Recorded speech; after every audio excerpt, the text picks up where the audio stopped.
सिखों के पहले गुरु गुरु नानक जी के प्रकाश पर्व का आज पावन दिन है। 556वां आज उनका प्रकाश पर्व है और राजधानी दिल्ली में कई जगह बड़े बड़े कार्यक्रम हो रहे हैं, संगत काम कर रही है, लंगर चल रहा है, तमाम चीज़ें हो रही हैं। आज राजधानी दिल्ली के एक कार्यक्रम में आप देख सकते हैं जो नामधारी सिख संगत है वो भी यहाँ पर पहुँची है। आइए बातचीत करते हैं। लखविंदर जी हमारे साथ मौजूद हैं।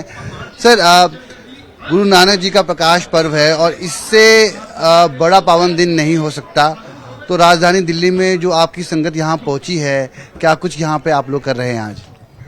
जी, सबसे पहले तो सदगुरु नानक देव जी के प्रकाश पर्व की समूह साध संगत को बधाई। जो यहाँ पर आए हैं उनको बधाई, जो नहीं आ सके उनको बधाई, पूरी सृष्टि को बधाई।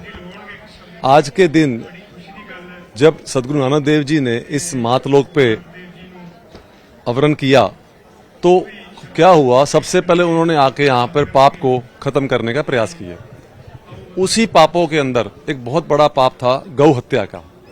सदगुरु जी ने गौ हत्या को रोकने के लिए ऐसे परोपकार किए, लोगों को मार्गदर्शन दिया। आज हम भारत की राजधानी दिल्ली के अंदर मेजर ध्यानचंद नेशनल स्टेडियम के अंदर राष्ट्रीय गौधन महासंघ के तत्वाधान के अंदर समूह नामधारी संगत ने सदगुरु दिलीप सिंह जी महाराज, जो इस समय मौके के हमारे मुखी हैं, उनके आदेश से यहाँ पर राष्ट्रीय गौधन के साथ मिलकर सदगुरु नानक देव का प्रकाश पर्व मनाया जा रहा है। आज के इस कार्यक्रम की जो विशेषता ये रही, जैसे समाज के सभी वर्गों के लोगों ने यहाँ पे शिरकत करी। भारत के यशस्वी प्रधानमंत्री नरेंद्र मोदी जी के जर्नैल नायब सिंह सैनी, मुख्यमंत्री हरियाणा ने भी यहाँ पर आके शिरकत करी और आकर गौधन समिट के अंदर, गुरु नानक के पर्व के अंदर आके जो यहाँ पर हवन यज्ञ हो रहा है और उसके लिए यहाँ पर उन्होंने अपने आहुति दी, यहाँ पे अपनी हाजिरी भरी। आज के इस कार्यक्रम के अंदर जो अध्यक्षता सदगुरु जी की बेटी बहन जीवन कौर जी ने करी और सिरसा से सांसद बहन सुनीता दुग्गल जी भी यहाँ पे उपस्थित हैं।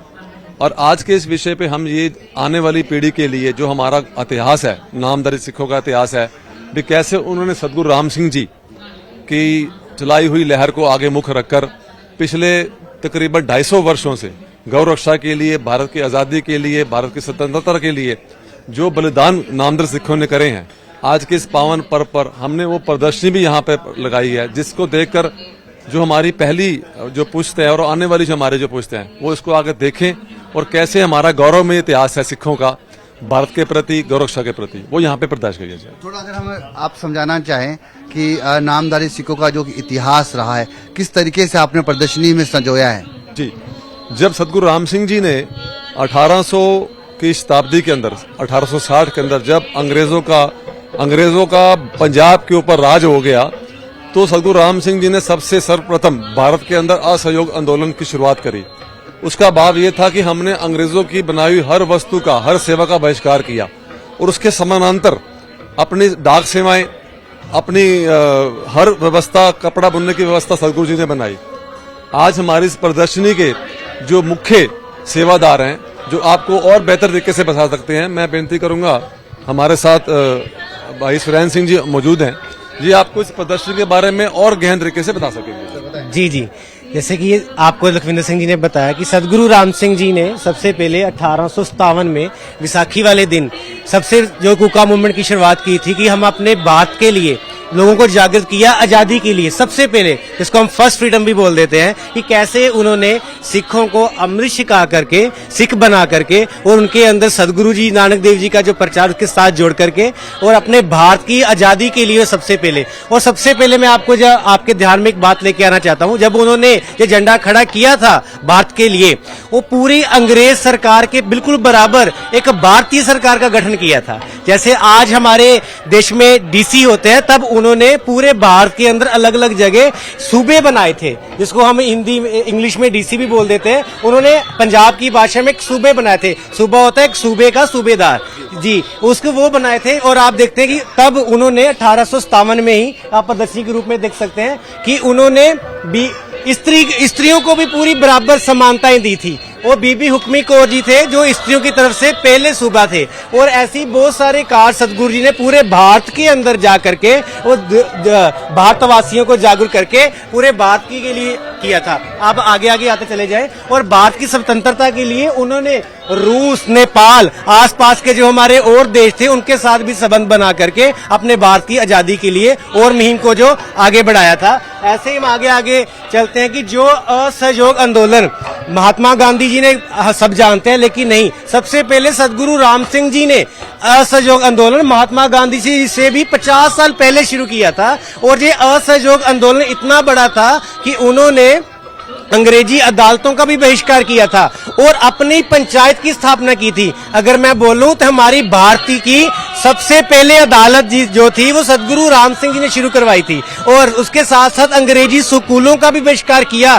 बहिष्कार तो किया, उसके साथ अपना स्कूली धर्मशालाओं में स्वदेशी शिक्षा का प्रबंध भी किया। जिस चीज का बहिष्कार किया वो सुविधा भी साथ में दी कि ये हमारी भारत की सुविधाएं भी साथ में है। और जैसे स्वदेशी सामान का बहिष्कार किया तो स्वदेशी वस्तुओं का प्रचार भी किया। रेलगाड़ी का बहिष्कार किया तो अपनी साधन भी चलाए। सबसे पहले जो हम भारतीय डाक है वो सदगुरु राम सिंह जी ने शुरू करवाई थी। अंग्रेजों की डाक तार का बहिष्कार और कुका डाक प्रबंध की स्थापना भी की। और अब हमारे माननीय प्रधानमंत्री मोदी जी ने भी सदगुरु राम सिंह जी के ऊपर एक सिक्का भी जारी किया था कुछ समय पहले, जैसे आप जानते होंगे। और मैं आपको बड़ा गर्व महसूस कर रहा हूं आपको बताते हुए कि सदगुरु राम सिंह जी ने सबसे पहले कुका रेजिमेंट के नाम से भारतीय सेना की स्थापना भी की। जैसे मैंने आपको बोला ना, पूरा अंग्रेज सरकार के बिल्कुल बराबर पे एक सरकार खड़ी की थी और हमारी अपनी एक रेजिमेंट भी थी। और आज की नहीं, 1869 में तब कुका रेजिमेंट तब वो भी कश्मीर में, कश्मीर राज्य में इसकी शुरुआत की थी। और ऐसे ही आगे चलते चलते जैसे हम आपको बताएं कि जैसे ये कार्यक्रम भी गऊ के ऊपर चल रहा है तो हम भी बताने हैं कि हमने भी गऊओं की नामधारी सिखों ने गऊ वध को रोकने के लिए क्या क्या जतन प्रयास किए। गऊ अंग्रेज सरकार की मदद से मुगलों ने हमारे पवित्र स्थान श्री हरमंदिर साहिब के पास में एक बुच्चड़खाना खोल दिया था जहां पे गौवध किया जाता था। जैसे ही हमारे नामधारी सिखों के इस चीज का पता चला वो सरोवर में स्नान करने के लिए गए थे, हरमंदिर साहिब के सरोवर जिसको आप गोल्डन टेम्पल के नाम से भी जानते हैं। तो जैसे वो स्नान करने के लिए गए थे, नहाने के लिए गए, उन्होंने देखा कि जहां पे जो ऊपर पंछी जा रहे हैं वो गऊओं की हड्डी, मांस के टुकड़े सरोवर में गिर रहे हैं। जब उन्होंने देखा जी गऊ हमारे एक तो हमारा पवित्र स्थान है उसकी बेदबी हो रही है और एक गौ माता का मांस का जहां पे कैसे काम आ गया। जब उन्होंने इसका जानने की कोशिश की तो देखा भी वहां पे कोई बुच्चड़ खाना था और वो ये देखकर सहार ना सके और उन्होंने बुच्चड़ों को मारा और गऊओं को वहां से, जितने भी और भी जानवर थे सभी को, गऊओं को, माता को वहां से छुड़वाया। और जब उन्होंने जिसका अंग्रेज सरकार ने निर्दोष लोगों को पकड़कर, क्योंकि हर एक सरकार को जब उसका सही तत्व नहीं मिलता वो निर्दोषों को पकड़कर कचहरी में पेश करती। जब वो कचहरी में निर्दोषों को ले जाया गया, जब नामधारी सिखों ने देखा कार्य तो हमने किया है, इसकी सजा निर्दोषों को मिल रही है, तो सदगुरु राम सिंह जी ने आदेश जारी किया, नहीं जिसने किया है वही बोलो जाकर के। तो जैसे बाद में सिखों ने खुद जाकर के बोला कि हमने ये किया है, ये कार्य हमने किया है, तो फिर उन्हों को फांसी की सजा दी गई थी। और जो अमृतसर में जो आप जो दृश्य देख रहे हैं कि ये कैसे अंग्रेजों ने फांसी दी और इन्होंने बोला कि हमको आप हाथ नहीं लगाएंगे, हम खुद ब खुद फांसी लेंगे, और खुद अपने रस्सों में, गलों में रस्से डाल करके खुद वो जो फांसी ली थी। ऐसे ही जी थोड़ा जल्दी कर देते हैं। ऐसे ही लुधियाना में, रायकोट में भी ऐसे सिंह शहीद हुए जो शहीदों सिंहों के नाम है। और ये लुधियाना में, और सबसे बड़ी बात, एक छोटी सी बात मैं थोड़े से 2 मिनट आपके लूंगा कि जो मलेरकोटला के साका में भी ऐसे ही युद्ध हुआ था जैसे अमृतसर में किया वैसे ही। और 65 नामधारी सिखों को जो कि देश की आजादी के लिए लड़ रहे थे और गौरखे के थे कि देश की आजादी के लिए इन्होंने सबसे बड़ा योगदान दिया।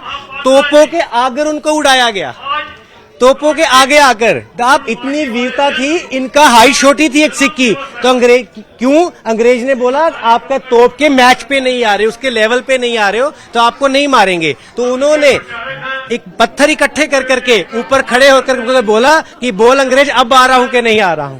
ऐसी वीरता थी। और एक छोटे से 12 वर्ष के शहीद बिशन सिंह जी को बोला गया, जी जी। और ऐसे ही करके ये पूरी कहाँ कहाँ नामधारी सिखों को किन जेलों में रखा गया, क्या क्या प्रतिबंध लगाए गए जो उनके नाम है, और समुद्रों में नामधारी सिखों को फेंका गया, और जितने भी नामधारी सिख थे उनकी जमीनें, उनके गहने को कुर्क कर लिया गया कि जहां पे भी नामधारी सिख देखते थे अंग्रेज उनकी जमीनों को हड़प लेते थे कि ताकि ये कूका मूवमेंट जो आगे ना बढ़ सके। और ये सारी चीजें हैं, और ये गौ माताओं को भी जैसे हमारे वहां पे गौशालाएं हैं, वो सारी चीजें कि कैसे गोपाल रत्न मिला है, ये सारी जो तस्वीरें हैं। और आज भी हमारे जीवन नगर में, गुरुद्वारा जीवन नगर में गौशाला है, और